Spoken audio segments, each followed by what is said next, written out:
General Waker যে স্পিচটা দিয়েছিল ইন্ডিয়ার সাথে জড়িত এবং ইন্ডিয়া তাকে প্রেসার দিয়ে এই কথাটা বলিয়েছে। বিডিআর এর যারা হত্যা হয়েছে, ভারত এখানে একটা বড় রোল প্লে করেছে এবং সেনাপ্রধান ওই জায়গাটাকে পুলিশ স্টপ করে দেওয়া। সরাসরি বলি যে ইন্ডিয়ার কোন চাপের জন্য উনি এরকমটা বলেছেন। কিন্তু ব্যক্তিগতভাবে সেনাপ্রধান সময় দোষী সাব্যস্ত হতে পারেন, তখন কিন্তু আপনারা পালানোর জায়গা পাবেন না। সেনাপ্রধানকে বলতে চাই, দিনে দুপুরে চিন্তাই হচ্ছে, দর্শন হচ্ছে। আপনি যদি দায়িত্ব পালন করতে না পারেন তাহলে আপনি স্বেচ্ছায় করতে। এবার আর কিন্তু বাঁচার উপায় নেই সেনাপ্রধান ওয়াকারুজ্জামানের। হ্যাঁ দর্শক, যে কোনো মুহূর্তে হাসিনার মতোই পালাতে হতে পারে এই সেনাপ্রধানকে, কারণ ইতিমধ্যেই কিন্তু আওয়ামী লীগকে আবারও দেশে ফেরানো নিয়ে কিন্তু ডক্টর ইউনূসের সঙ্গে সেনাপ্রধানের একরকম বিরোধ সৃষ্টি হয়ে গেছে। এছাড়া আরো পিলখানা হত্যাকাণ্ড থেকে শুরু করে দেশের বেশ কয়েকটি সমসাময়িক বিষয় নিয়ে কিন্তু বেশ বাড়াবাড়ি করছে সেনাপ্রধান। আর এখন এই মুহূর্তে এসে ডক্টর ইউনূসের সঙ্গে বিরোধ মানেই কিন্তু ছাত্রদের সঙ্গে বিরোধিতা, আর ছাত্রদের সঙ্গে বিরোধিতা মানে কি হতে পারে সেটা কিন্তু হাসিনার দিকে নজর দিলে বোঝা যায়। তাই ধারণা করা হচ্ছে সেনাপ্রধান ওয়াকারের অপসারণ অথবা পালানো। সেনাপ্রধান ওয়াকারুজ্জামানকে নিয়ে বাংলাদেশে চলতেছে নানান ধরনের আলোচনা এবং সমালোচনা। অনেকেই বলতেছে এই সেনাপ্রধান ওয়াকারুজ্জামান গ্রেপ্তার হয়েছে, আবার অনেকেই বলতেছে এই সেনাপ্রধান শেখ হাসিনার মতো দেশ থেকে পালিয়ে যাবে কারণ সে দেশ চালাতে পারছে না। এইবার এই সেনাপ্রধান ওয়াকারুজ্জামানকে নিয়ে পর্যালোচনা করে আমরা বেশ কয়েকটি খুবই গুরুত্বপূর্ণ তথ্য এবং ভিডিও ফুটেজ পাই, যা আজকের ভিডিওতে সেগুলোই এক এক করে ধারাবাহিক তুলে ধরব। যদিও আজকের ভিডিওটা কিছুটা লং হতে পারে, তবে সেনাপ্রধান ওয়াকারুজ্জামানকে নিয়ে এমন কিছু গোপন তথ্য জানতে পারবেন যা জানলে আপনিও ইতিমধ্যে অবাক হতে বাধ্য। সেই সাথে আরও জানতে পারবেন বর্তমান বাংলাদেশের রাজনীতির প্রেক্ষাপট আসলে কোন দিকে যাচ্ছে। যাই হোক বন্ধুরা, চলুন ভিডিওতে আজকে আর বেশি কথা বাড়িয়ে আপনাদের মূল্যবান সময়টি আমি নষ্ট করতে চাই না। সরাসরি আজকে আমরা চলে যাব মূল ভিডিওতে, আর সেখানে আজকে আমরা দেখব সেনাপ্রধান ওয়াকারুজ্জামানকে নিয়ে নানান ধরনের আলোচনা এবং সমালোচনা। সেনাপ্রধানের আলোচিত বক্তব্য, আর দ্বিতীয়ত নাহিদ ইসলামের পদত্যাগ। এই দুটো ঘটনার মধ্যেই তিনটি অবিশ্বাস্য এবং চাঞ্চল্যকর দিক রয়েছে। আমি পুঙ্খানুপুঙ্খভাবে বিশ্লেষণ করার চেষ্টা করব। প্রিয় দর্শক, থাকুন আমাদের সঙ্গে। সেনাপ্রধান আজকে যে বক্তব্য দিয়েছেন এটা নিয়ে ইতিমধ্যে তোলপাড় শুরু হয়েছে। সেনাপ্রধানের এই বক্তব্য অত্যন্ত স্পষ্ট, এখানে না বোঝার কোনো উপায় নেই যে তিনি কি বললেন। তবে এই বক্তব্যের বাঁকে বাঁকে বিশ্লেষণের অনেকগুলো বিষয় রয়েছে, সেগুলোই মূলত আপনাদের সামনে তুলে ধরব। দেশ ও জাতিকে সুন্দর জায়গায় রেখে সেনানিবাসে ফিরে যাওয়ার আকাঙ্ক্ষার কথা জানিয়ে সেনাবাহিনী প্রধান জেনারেল ওয়াকারুজ্জামান বলেছেন, পরিষ্কার করে বলতে চাই, আমার আর অন্য কোনো আকাঙ্ক্ষা নেই। ডিসেম্বরের মধ্যে নিরপেক্ষ নির্বাচনের প্রত্যাশার কথাও জানান তিনি। নির্বাচন নিয়ে সেনাপ্রধান বলেন, আমার মনে হয় আমরা নির্বাচনের দিকেই ধাবিত হচ্ছি। 18 মাসের কথা বলেছিলাম, ডিসেম্বরের মধ্যে একটা সুষ্ঠু ও নিরপেক্ষ নির্বাচন প্রত্যাশা করছি। সবাইকে এক থাকার আহ্বান জানিয়ে তিনি বলেন, হানাহানি না করে দিন শেষে দেশ ও জাতির দিকে খেয়াল করে এক থাকতে হবে। যদি নিজেরা কাদা ছোড়াছুড়ি করেন, দেশ ও জাতির সার্বভৌমত্ব বিপন্ন হবে। আমি সতর্ক করে দিচ্ছি, পরে বলতে পারবেন না যে সতর্ক করিনি। প্রধান উপদেষ্টা ডক্টর মোহাম্মদ ইউনূস যতটুকু পারছেন সাহায্য করছেন দেশকে ইউনাইটেড রাখার। তিনি বলেন, সেনাবাহিনীর উপর আক্রমণ করবেন না। সেনাবাহিনী এবং সেনা প্রধানের প্রতি বিদ্বেষ কারো কি কারণে জানি না। আমাদের সাহায্য করেন, আক্রমণ নয়। আমাদের উপদেশ দেন, আমি সবার কাছে শরণাপন্ন হই। আমরা ভালো উপদেশ গ্রহণ করব। আমরা এক থাকতে চাই, দেশ ও জাতিকে আমরা রক্ষা করতে চাই। একটা অরাজক পরিস্থিতির মধ্যে বিরাজ করছে, অপরাধীরা এর সুযোগ নিচ্ছে, বলেন ওয়াকারুজ্জামান। প্রিয় দর্শক, ওয়াকারুজ্জামানের এই বক্তব্যে বেশ কটি দিক রয়েছে। আমি মোটা দাগে তিনটি বার্তার কথা আপনাদের সামনে উল্লেখ করব। প্রথম বার্তা, বিএনপি এবং জামাতের মধ্যে 6 মাসে যে বিশাল ফারাক বা দূরত্ব তৈরি হয়েছে, সেই দূরত্ব কমানোর ইঙ্গিত। দ্বিতীয় বার্তা, বহির্বিশ্বের যে চক্রান্ত চলছে বাংলাদেশকে ঘিরে, সেটা সম্পর্কে সজাগ থাকার আহ্বান। আর তৃতীয় ইঙ্গিতটি হচ্ছে সেনাবাহিনীকে বিতর্কিত না করার আহ্বান। আমি তিনটি বিষয়ে ছোট ছোট করে আলোচনা করব। এই আলোচনা খুব দীর্ঘ করব না। সেনাবাহিনী প্রধান একটা কথা বলেছেন, দেশ ও জাতির সার্বভৌমত্ব বিপন্ন হবে যদি আমরা এক না থাকতে পারি। কিভাবে হতে পারে সেটা, প্রিয় দর্শক, আপনাকে আমি জিজ্ঞেস করছি। আমার বিশ্লেষণ যেটা বলছে যে বাংলাদেশকে অকার্যকর রাষ্ট্রে পরিণত করা হবে ধ্বংস এবং নৈরাজ্যের মাধ্যমে, তাহলে দেশ এবং জাতির সার্বভৌমত্ব বিপন্ন হবে। দ্বিতীয় একটা বিষয় রয়েছে, ফ্যাসিবাদের পুনর্বাসন হলে এক্সট্রা টেরিটরি কনস্পিরেসি যে আছে সেটা পুরো মাত্রায় সফল হবে। বহির্বিশ্ব থেকে যে চক্রান্ত হচ্ছে সেই চক্রান্ত 16 কলায় পূর্ণ হবে, বাংলাদেশ করদ রাজ্যে পরিণত হবে। শুধু বাংলাদেশের নাম থাকবে, কিন্তু বাংলাদেশের যে ছিটে ফোটা স্বাধীনতা সার্বভৌমত্ব এখন পর্যন্ত বহাল তবিয়তে আছে, গত 16 বছরে যেটা শেষ হয়ে গিয়েছিল, সেটাও বিপন্ন হবে, ক্ষতিগ্রস্ত হবে। মিয়ানমারের মতো আরেকটা তলাবিহীন রাষ্ট্রে হয়তো পরিণত হতে পারে যদি আমরা এক না থাকতে পারি। সেনা প্রধান সেদিকেই ইঙ্গিত দিলেন। এখন দেখুন, সেনাবাহিনীকে বিতর্ক না করার এই যে আহ্বান সেনা প্রধান দিয়েছেন, এর সাথে আমি একমত।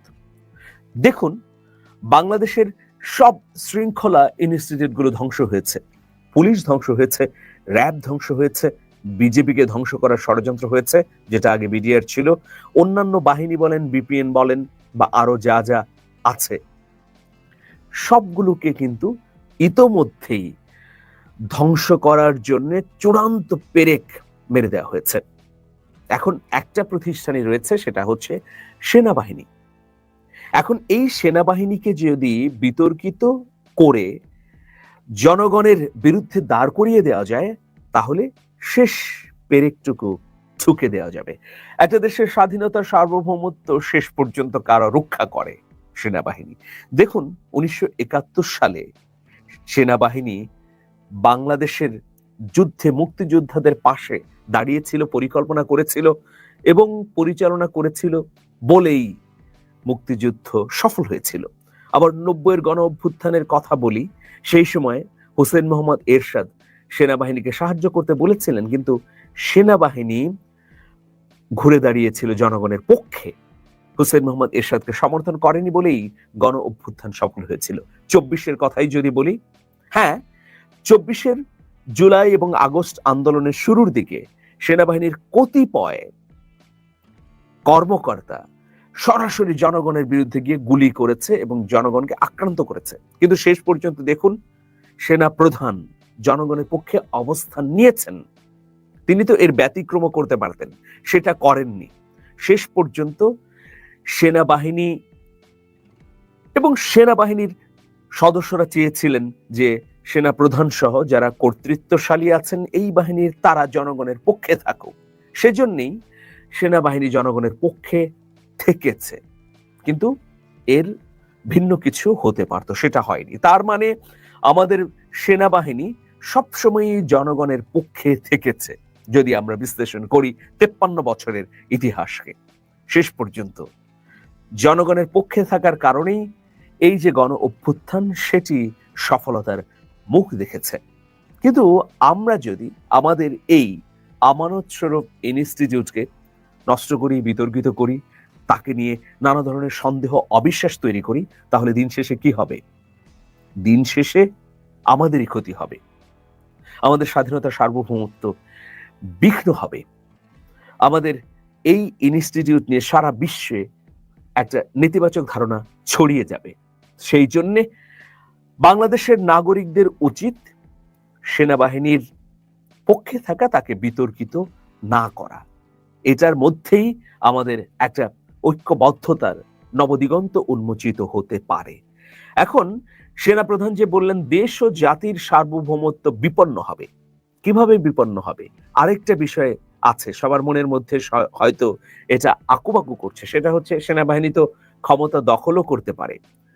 সেনাবাহিনী যদি ক্ষমতা দখলই করে, তাহলে কি এভাবে বলবে? সেনাবাহিনী যদি ক্ষমতা দখল করে, তাহলে কি কখনো বলবে যে এই দখলদারিত্বের মধ্য দিয়ে দেশ ও জাতির সার্বভৌমত্ব বিপন্ন হচ্ছে? না, বলার কথা না। যদিও এই সেনাপ্রধান ওয়াকারুজ্জামান তিনি শুরুতেই বলে নিয়েছেন একটা কথা খুব স্পষ্টভাবে, যে আমার অন্য কোনো আকাঙ্ক্ষা নেই, আমার আকাঙ্ক্ষা যে এই রাষ্ট্রটি সঠিক পথে এবং সুন্দরভাবে পরিচালিত হোক, বা আমরা নিজেরা গড়ে উঠি, সেই আকাঙ্ক্ষার কথা তিনি বলেছেন। এখন দেখুন ভারত কি চাচ্ছে। সেনাপ্রধানের কণ্ঠে এই তিনটি ইঙ্গিত যে পেলাম, এর মধ্যে ভারতের প্রত্যাশার বিপরীতে গিয়ে তিনি কথা বলেছেন। তার মানে সেনাপ্রধান জনগণের পক্ষে আছেন, সতর্ক করছেন। কিভাবে আমি বলি, ভারত চাচ্ছে বিএনপি এবং জামাত আলাদা থাকুক। শুধু তাই নয়, ভারতের খুবই ঐকান্তিক চাওয়া যে প্রত্যেকটা রাজনৈতিক দল আলাদা আলাদা হয়ে যাক, মানে নিঃসঙ্গ থাকুক। যখনই এক থাকবে তখন ডিভাইড অ্যান্ড রুল পদ্ধতিতে যে কোনো পরিকল্পনা বাস্তবায়ন করা যাবে। তাহলে সেনাপ্রধান তো তাই বললেন যে আমাদের এক থাকতে হবে, মানে ভারতের চাওয়ার বিপরীতে কথা বললেন। দ্বিতীয় বিষয়, আমি একদম দলগতভাবে আসি, যে জামাত ইসলামী জোট করতে না পারুক বিএনপির সঙ্গে, এটা হচ্ছে আমাদের প্রতিবেশী দেশের চাওয়া। আরেকটা চাওয়া হচ্ছে জামাত নিঃসঙ্গ হয়ে যাক। অন্যদিকে বিএনপি নিয়ে তাদের চাওয়া কি? বিএনপি, জামাত বা আরো শক্তিশালী যে তিনটি দল আছে, এদের সঙ্গে জোট না করে অপেক্ষাকৃত দুর্বল দলগুলোর সঙ্গে থাকুক। বিএনপিকে রাজনৈতিকভাবে জামাত মুক্ত করে একক কর্তৃত্ববান করার স্বপ্নও প্রতিবেশী রাষ্ট্রটি দেখছে। তারা এর মধ্য দিয়ে ভারতের প্রভাব বলয়ে বিএনপির ভেতরে প্রবেশ করানোর চেষ্টা করছে। সবশেষে বিএনপিকে নানাভাবে বিতর্কের পথে ঠেলে দেওয়ার চেষ্টা হচ্ছে। এখন আমরা গত 6 মাসে কি দেখলাম? দুটো দলের পক্ষ থেকেই কিন্তু বিভেদ উস্কে দেওয়া হয়েছে। কেউ বেশি দিয়েছে, কেউ কম দিয়েছে, কিন্তু এক্ষেত্রে দুটো দলের দায় রয়েছে। প্রত্যেকটা দল যেগুলো এই মুহূর্তে বাংলাদেশের জন্য গুরুত্বপূর্ণ, যেমন বিএনপি, জামাত, ছাত্রদের রাজনৈতিক দল, এরপর আরো ইসলামিক দলগুলো, এই দলগুলোকে নিয়ে আমাদের প্রতিবেশী দেশের আলাদা আলাদা পরিকল্পনার ফাইল রয়েছে। মোটা দাগে, আমি যদি মোটা দাগে বলি, তাহলে বলবো যে একটা ভয়াবহ বিভেদ তৈরি করে দেবে আমাদের বাংলাদেশের শিক্ষা প্রতিষ্ঠান থেকে প্রশাসন, সামাজিক, রাষ্ট্রীয় সকল জায়গাগুলোতে এমন একটা বিভক্তির বিষ বাষ্প ছড়িয়ে যাবে, ফলে গণ অভ্যুত্থান যে করেছিল মানুষ রক্ত দিয়ে, সেটা ভুলে যাবে। তখন একটাই আওয়াজ উঠবে যে আগেই ভালো ছিলাম। যতই বিভেদ বাড়বে, এই বয়ান ততই পাকাপোক্ত হবে।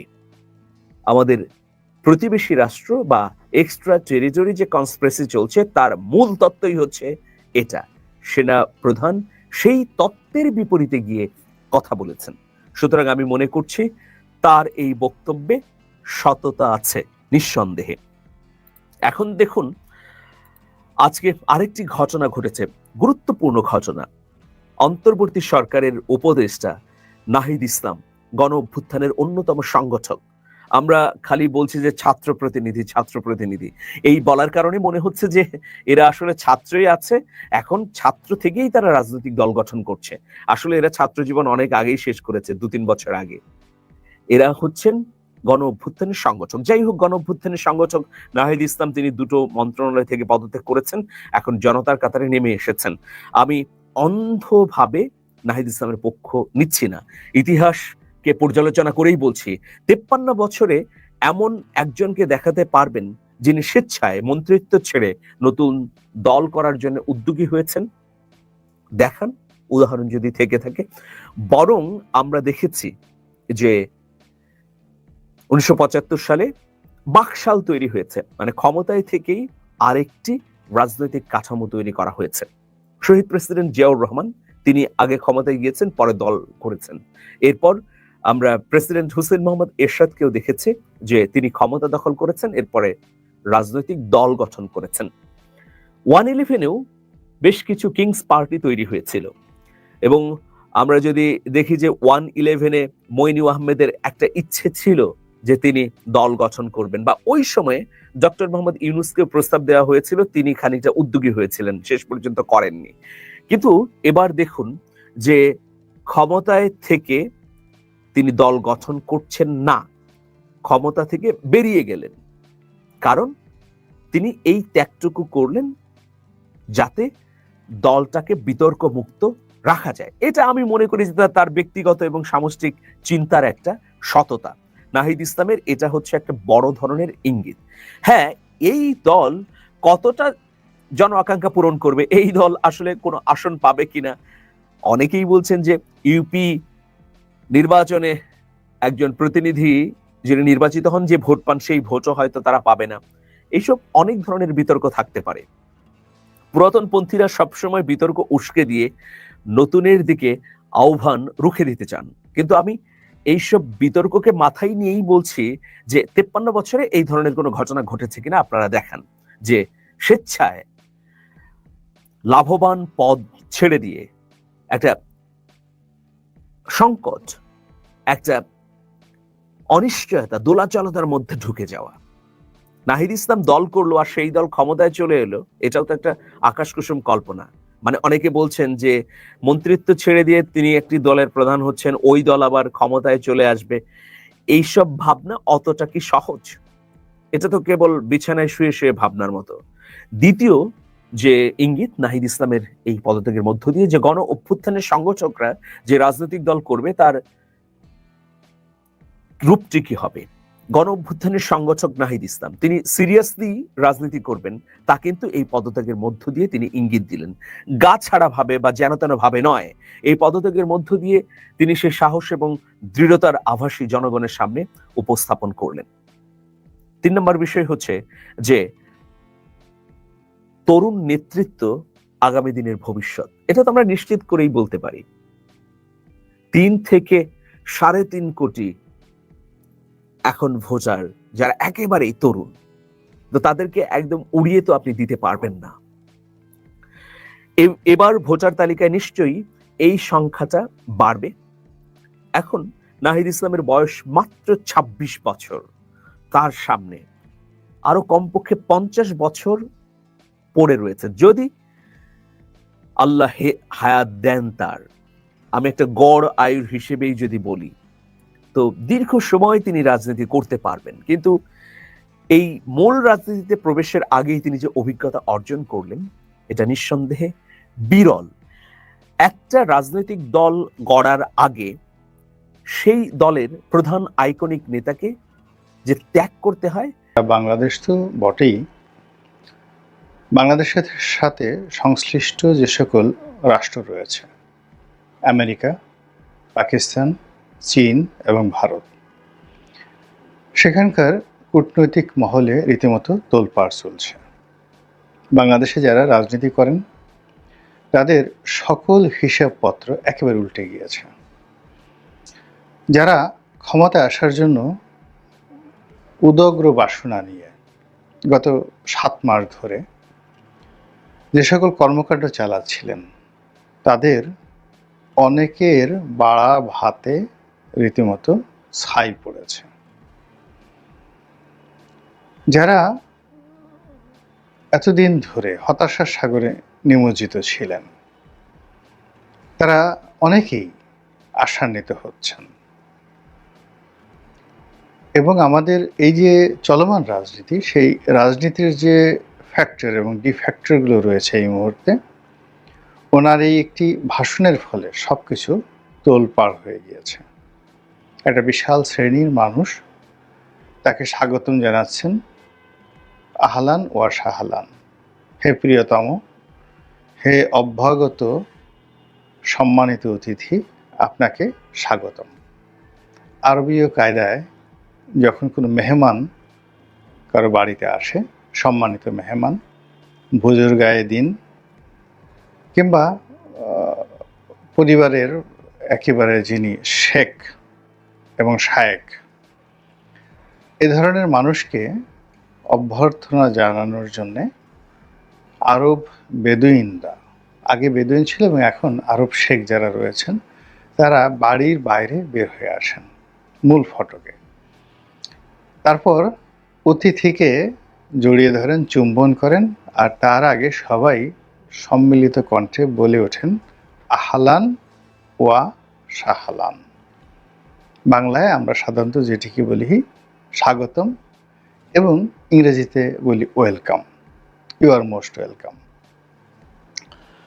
তো এখন এই যে বাংলাদেশে জনাব ওয়াকারুজ্জামানের যে ভাষণ, সেই ভাষণকে নিয়ে একদল এরকম আহলান ওয়া সাহলান বলছেন।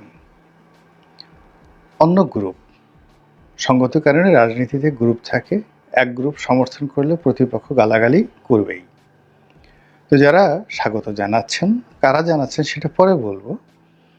আর যারা এই যে স্বাগত জানিয়েছেন তাদের প্রতিপক্ষ, তারা রীতিমতো তার 14 গোষ্ঠী উদ্ধার করে যত অশ্লীল, যত অশ্রাব্য এবং যত রকম একটা মানুষকে অসম্মান করার জন্য এবং মানুষের চরিত্র হননের জন্য, ক্যারেক্টার অ্যাসাসিনেশন করার জন্য যা দরকার সব মানুষ করছেন নিরাপদ দূরত্ব থেকে।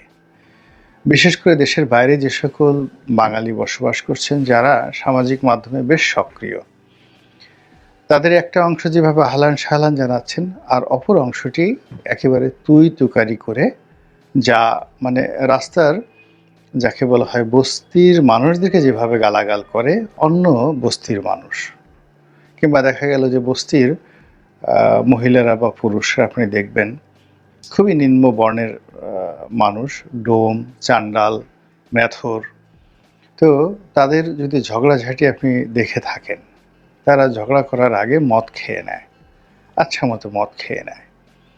তারপরে মদ খেয়ে তারা প্রতিপক্ষকে ঘায়েল করার জন্য নৃত্য করে, নাচে, অঙ্গভঙ্গি করে এবং কাপড় উল্টিয়ে নিজের লজ্জাস্থান প্রতিপক্ষকে দেখিয়ে দেয়।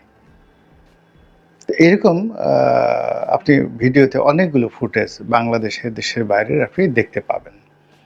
তো এভাবে অনেক মানুষ যারা ওয়াকারুজ্জামানের এই ভাষণ পছন্দ করছেন না, তারা তাকে মোরালি দুর্বল করার জন্য তাদের অ্যাঙ্গেল থেকে এরকম অশ্লীল এবং অশ্রাব্য অঙ্গভঙ্গি করে তাকে গালাগাল করছেন। আর যারা ভদ্রলোক, তারা তাদের মতো করে দোয়া করছেন, সম্মান জানাচ্ছেন এবং বলছেন যে না, বাপের বেটা বটে। এই বাংলার ইতিহাসে একজন সেনাপতি আমরা পেয়েছি, যিনি এই সময়টিতে নির্লোভ থেকে এখন পর্যন্ত তিনি অর্থ চুরি করেছেন, লোপাট করেছেন খুব বাংলাদেশ ইজিলি। কোনো একটি পক্ষের কাছে যদি জেনারেল ওয়াকারুজ্জামান একটি চাকরির জন্য দরখাস্ত করতেন বা কোনো একটি দরখাস্তের সুপারিশ করতেন, কোনো একটি ব্যবসার জন্য কাউকে সুপারিশ করতেন, কি না হলো এখন সমন্বয়কদের বিরুদ্ধে যেখানে মানুষ বলছে টু দি পয়েন্ট, অমুকের বাবা এত কোটি টাকাতে বাড়ি কিনেছেন, অমুকে এই কয়দিনে এত কোটি টাকা করেছেন, এই কয়দিন হেলিকপ্টারে ভ্রমণ করেছেন, এখানে কোনো কিছু চাপা থাকে না। তো কাজেই জেনারেল ওয়াকারুজ্জামান যদি গত 7 মাসে একটি দুর্নীতি করতেন, তাহলে সেটি কোনো অবস্থাতেই বন্ধ রাখা যেত না। আর যেহেতু এখন কারো মুখের উপর ট্যাক্স নেই, বাংলাদেশে আমরা অনেক কথা বলছি, যে যার মতো করে কথা বলছি,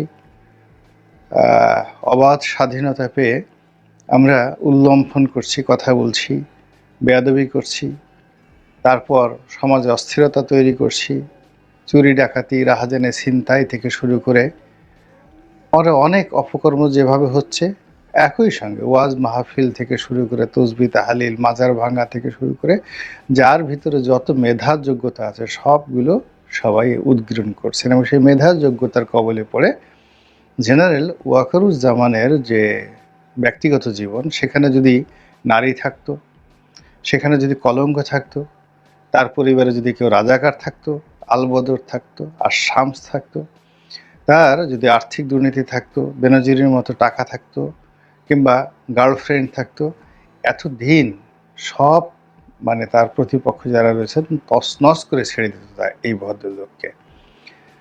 তার ব্যাপারে একমাত্র অভিযোগ হলো তার স্ত্রী সেই শেখ হাসিনার দুঃসম্পর্কের আত্মীয়, মানে শেখ হাসিনার ফুফা ছিলেন তার শ্বশুর।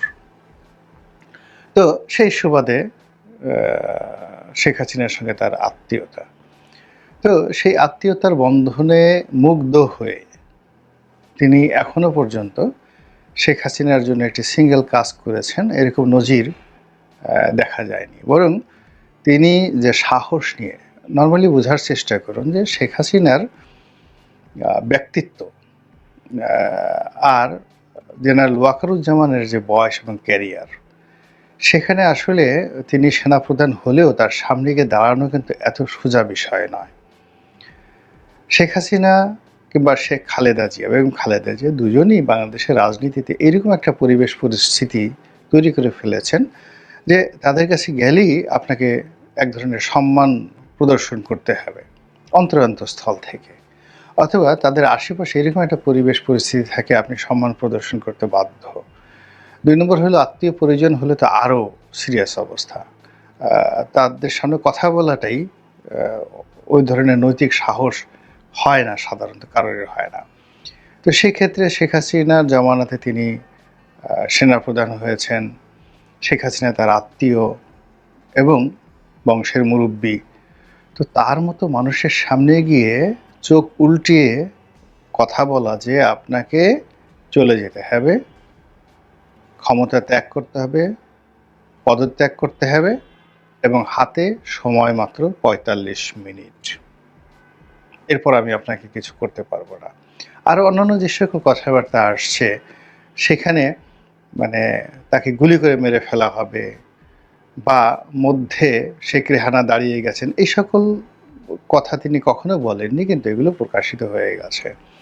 তো এই কাজগুলো তিনি যে করেছেন এটা কাপুরুষতার লক্ষণ নয়, এটি সুপুরুষের লক্ষণ। আর তার যদি লোভ থাকতো, লালসা থাকতো, তাহলে এই যে প্রেক্ষাপট, আমরা তো অনেক দিন থেকে, আমরা সে 2015-16 সাল থেকে সেনাবাহিনীকে আহলান ওয়া সাহলান বলছি।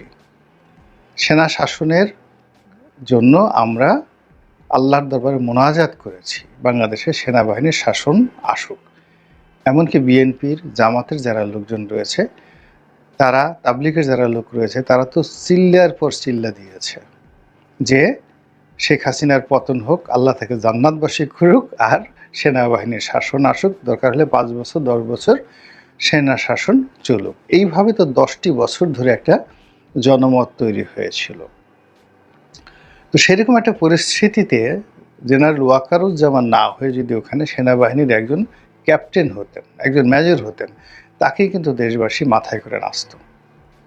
ওই মুহূর্তে কোনো রাজনৈতিক নেতৃত্ব বাংলাদেশে ছিল না এবং কারোরই এই নেতৃত্ব দেওয়ার যোগ্যতা তখনও যেভাবে ছিল না, এখনও পর্যন্ত কারোরই নেই। ধরুন তারেক রহমান সাহেব, এখন তিনি বহুদিন ধরে দেশের বাইরে আছেন এবং দেশের বাইরে থাকার ফলে কি হচ্ছে, দেশের বাস্তব অবস্থা তিনি জানেন না এবং তিনি আওয়ামী লীগের দ্বারা নির্যাতিত হতে হতে হতে হতে জীবন সম্পর্কে একেবারে হতাশার সাগরে তিনি হাবুডুবু খাচ্ছিলেন আগস্ট মাসে। জামাতের আমির তিনি স্বপ্ন দেখতেন যে কখন আল্লাহ রাব্বুল আলামিন ডাক আসে, এই জীবনে সে মরে যাওয়া অনেক অনেক ভালো। এইভাবে অন্যান্য যারা রাজনৈতিক দল, তারা কেউ বিএনপি হোক বা জামাত হোক, তারা আওয়ামী লীগকে মোকাবেলা করবে এইরকম শক্তি সামর্থ্য সবাই হারিয়ে ফেলেছিল। সাধারণ মানুষ প্রথম দিকে গালাগাল করত, পরে গালাগালি করার যে শক্তি সেটাও তারা হারিয়ে ফেলেছিল, তারা বোবা হয়ে গিয়েছিল। ঠিক সেই সময়টিতে প্রকৃতি যে ঘটনা ঘটালো, it's a natural disaster for Sheikh Hasina and it's a natural, যাকে বলা হয় punishment for Awami League and natural gift, a নিয়ামত ফ্রম দ্য অলমাইটি আল্লাহ রাব্বুল আলামিন। এটাই বাস্তবতা। বাকি যারা বলছেন আমি মাস্টার মাইন্ড, অমুক মাস্টার মাইন্ড, হ্যাং করেছি ত্যাং করেছি, এ সব কিছুই কথার কথা।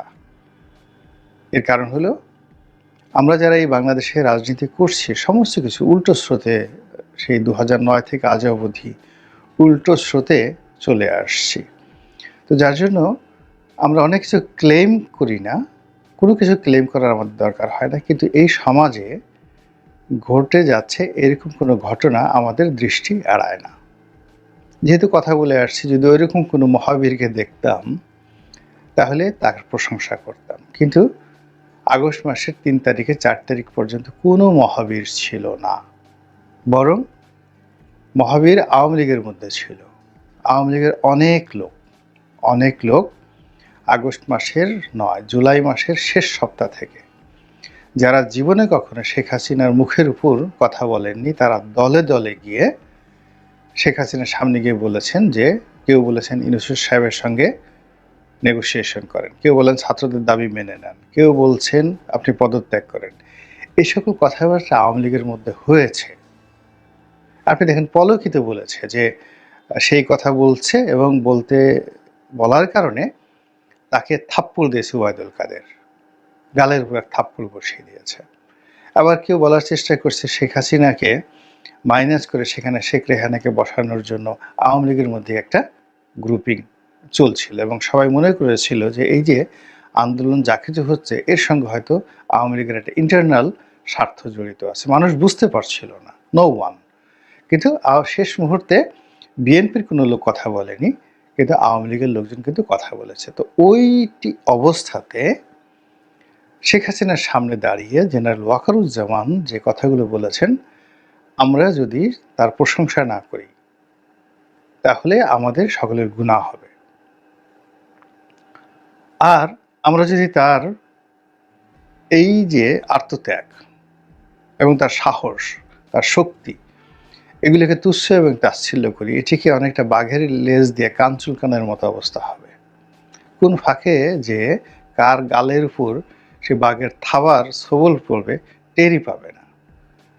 এর কারণ হলো একটা রাষ্ট্র অনেক শক্তিশালী, খুবই শক্তিশালী। রাষ্ট্রের পুলিশ বাহিনী, সেনাবাহিনী, তাদের এখনো পর্যন্ত যে অর্গান আছে, সে অর্গান কারণে, ধরুন আমি আমেরিকাতে বসে গালাগাল দিচ্ছি, প্যারিসে বসে গালাগাল দিচ্ছি, আমাকে কিভাবে ঠান্ডা করতে হয় এটা রাষ্ট্র খুব ভালো করে জানে, খুব ভালো করে জানে। এবং যারা এখন খুব সাহস দেখাচ্ছেন তারা যদি জুন, জুলাই, আগস্টের দিকে তাদের মানসিক অবস্থা চিন্তা করেন যে ওই সময়টাতে তাদের মন কি বলেছিল, তারা আওয়ামী লীগের সঙ্গে নেগোসিয়েশন করার জন্য কার কার সাথে কথা বলেছিলেন, তাদের পরিবার পরিজনের নিরাপত্তার জন্য কিভাবে তারা আকুতি জানিয়েছিলেন, একটু স্মরণ করে দেখলেই বুঝতে পারবেন যে শেখ হাসিনা যে কাজটি করেছেন সেই কাজটি যদি সরাসরি জেনারেল ওয়াকারুজ্জামান করেন তার জন্য একটু ওয়ান টুর বিষয়। এনিওয়ে, তো এখন যেটা বলছিলাম যে মিস্টার ওয়াকারুজ্জামান যে বক্তব্য দিয়েছেন, ভাষণ দিয়েছেন, সেটা নিয়ে আমি আলাদা একটা ভিডিও করেছি, আপনারা সবাই জানেন। আর আরেকটা ভিডিও করব তার বক্তব্যের কিছু চৌম্বক অংশ নিয়ে এবং সেটির যে ফলাফল আমাদের বাংলাদেশের রাজনীতিতে সেগুলো নিয়ে। কিন্তু এই মুহূর্তে যেটি হচ্ছে যে তার এই বক্তব্যের ফলে রাজনীতির যে হিসাব, সেই হিসাবটা কীভাবে উল্টে গেছে সেটা বলে আজকের এই ভিডিওর কন্টেন্টটা শেষ করব। প্রথমত, ক্যান্টনমেন্টের সঙ্গে জামাত ইসলামের যে একটা সম্পর্ক ছিল, সেই সম্পর্কটি এখন যে নেই এটি স্পষ্ট। এবং জেনারেল ওয়াকারুজ্জামান এনাফে যে এনাফ কথা বলার মাধ্যমে যে বিরক্তি তিনি প্রকাশ করেছেন, সেই বিরক্তি মবের বিরুদ্ধে, মাজার ভাঙার বিরুদ্ধে, চাঁদাবাজির বিরুদ্ধে, অন্যায়ের বিরুদ্ধে, জুলুমের বিরুদ্ধে এবং একটি রাজনৈতিক দল অন্য রাজনৈতিক দলকে মুনাফেক, কাফের, বেঈমান ইত্যাদি বলার বিরুদ্ধে। এই গেল এক। কাজেই সেই দিক থেকে জামাতের যে প্রাধান্য ছিল এবং তাদের যে একটা রমরমা ভাব ছিল সেটি এই ভাষণের পর থেকে ম্লান হতে শুরু করেছে। 2 নম্বর হলো যে ডিসেম্বর মাসে তিনি নির্বাচনের কথা বলেছেন বা 18 মাসের মধ্যে নির্বাচনের কথা বলেছেন, এটা ঠিক আছে, কিন্তু এই নির্বাচন আদৌ হবে কি হবে না এটি নিয়ে একটা বিরাট সম্ভাবনা দেখা দিয়েছে আর সন্দেহ দেখা দিয়েছে, দুটোই। এবং বিএনপি যেভাবে একেবারে টুস করে ঢুকে ক্ষমতা আসার যে স্বপ্ন তারা দেখেছিল, তাদের সবার মধ্যে এখন সামরিক শাসনের ভয় ঢুকে গিয়েছে। এবং বিএনপি সামরিক শাসন দ্বারা যত ক্ষতিগ্রস্ত হয়েছে, এইভাবে আসলে এমনকি আওয়ামী লীগও সামরিক শাসন দ্বারা এতটা ক্ষতিগ্রস্ত হয়নি। জিয়াউর রহমানের নির্মম মৃত্যু, তারপরে ক্ষমতাচ্যুতি, জাস্টিস সাত্তার সাহেবের সরকারের ক্ষমতাচ্যুতি এবং এর সাথে পুরো জমানার 9টি বছর বিএনপির উপর যে স্টিম রোলার চলেছে, এসবই বিএনপির যাকে বলা হয় প্রত্যেকটা মানুষ তাদের রক্তে ধারণ করে। এরপর 11 থেকে আজ পর্যন্ত, সেই 11 থেকে আজ পর্যন্ত তারা সেই সেনাবাহিনীকে ক্যান্টনমেন্টকে, রাষ্ট্রীয় শক্তিকে, দুর্নীতি দমন কমিশনকে, কোর্ট কাছারিকে জমের মতো ভয় পায়, রীতিমতো জমের মতো ভয় পায়। তো কাজেই যখন তারা একটা সুযোগ পেয়েছে, সেই সুযোগ পাওয়ার পরে তারা কোর্ট কাছারিতে যে ঘটনাগুলো ঘটেছে বা কোর্ট কাছারিতে যে ঘটনাগুলো তারা ঘটিয়েছেন, সেগুলো নিয়োগ বদলিতে যে সকল ঘটনাগুলো ঘটেছে, চাঁদাবাজিতে, দুর্নীতিতে, অনিয়মে, বিশৃঙ্খলায় যে সকল অভাব, যে সকল অভিযোগ বিএনপির বিরুদ্ধে এসেছে, অভাব বললাম এই কারণে যে সুশাসনের অভাব, দল পরিচালনার অভাব। তো এই জিনিসগুলো এসেছে, এগুলোর কারণে কি হলো, সেনাবাহিনীর যে বিরক্তি ছিল তাদের প্রতি 11 থেকে আজ অবধি, সেই বিরক্তিটা নিউট্রালাইজ। ধন্যবাদ প্রিয় দর্শকবৃন্দ, আমাদের ফুল ভিডিওটি দেখার জন্য আপনাকে জানাই অসংখ্য অসংখ্য ধন্যবাদ। তো বন্ধুরা, অনেকেই বলতেছে সেনাপ্রধান ওয়াকারুজ্জামান গ্রেপ্তার, এটা আসলে কিন্তু গ্রেপ্তার না, এটা একটা গুজব। দয়া করে আপনারা কেউ গুজবে কান দেবেন না, সম্পূর্ণ সমস্ত নিউজ দেখবেন, সঠিক তথ্য তখনই জানতে পারবেন। যাই হোক বন্ধুরা, এমন নিত্য নতুন আপডেট খবর সবার আগে পেতে চাইলে এখনই আমাদের এই পিচ্চি সাকিব ইউটিউব চ্যানেলটি সাবস্ক্রাইব করতে হবে এবং সেনাপ্রধানকে নিয়ে আপনাদের কী মন্তব্য সেটাও কিন্তু কমেন্ট বক্সে দেখতে চাই। ধন্যবাদ।